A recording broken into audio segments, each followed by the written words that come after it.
We hear about Easter every year. The story of Jesus, the cross, the resurrection. It's easy to think of it as just that, a story. But what if it's so much more? What if the very heart of Easter holds a message you need to hear today? Because in the story of Jesus, we discover our own story. Here's what you should take from the Easter story.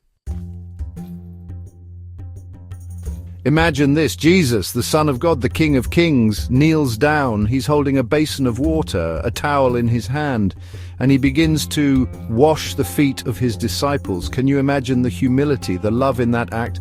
True leadership isn't about power over others, it's about empowering others, it's about service.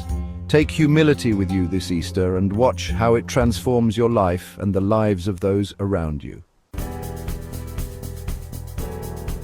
Have you ever been so afraid, so overwhelmed by a situation that you didn't know what to do? That's where Jesus found himself in the Garden of Gethsemane. He knew what was coming, the pain, the betrayal, the weight of the world on his shoulders.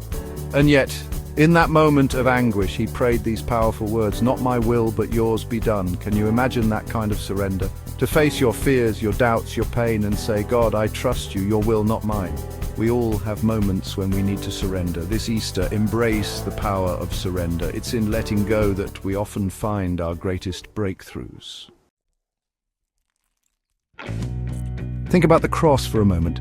The unimaginable pain, the suffering, the weight of every sin, every mistake, every heartbreak placed upon Jesus' shoulders. And yet, even in the midst of that agony, he looked out with love. Love for the very people who were crucifying him. That, my friends, is the love of Easter. A love that knows no bounds, a love that forgives the unforgivable, a love that endures through the darkest of nights. This Easter, let that love wash over you. Let it inspire you to forgive freely, to love deeply, to show compassion even when it's hard. Saturday, the day after the crucifixion, imagine the disciples shrouded in grief, in despair. The one they thought was the Messiah, gone. Their hopes, their dreams, seemingly buried in a tomb. Silence. Deafening silence.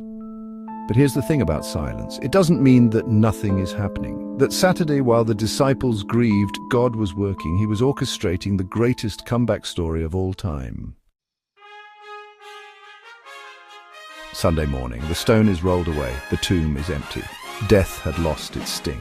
Jesus, the one who conquered death, emerged victorious, forever changing the course of history. But here's the most amazing part. His resurrection wasn't just a historical event, it was a promise. A promise that no matter what you're facing, no matter how dark the night, the dawn is coming. This Easter, carry that resurrection power with you. So what should you take from Easter? It's not just about bunnies and chocolate eggs, although those are nice too. It's about embracing the transformative power of humility, surrender, love, hope, and resurrection power. These aren't just nice stories or feel-good sentiments. These are principles, my friend. Principles that can revolutionize your life if you let them. Let it breathe new life into your soul, your relationships, your purpose. Let it remind you that you are loved, you are forgiven, and you are filled with the power of resurrection. Subscribe for more messages that speak life.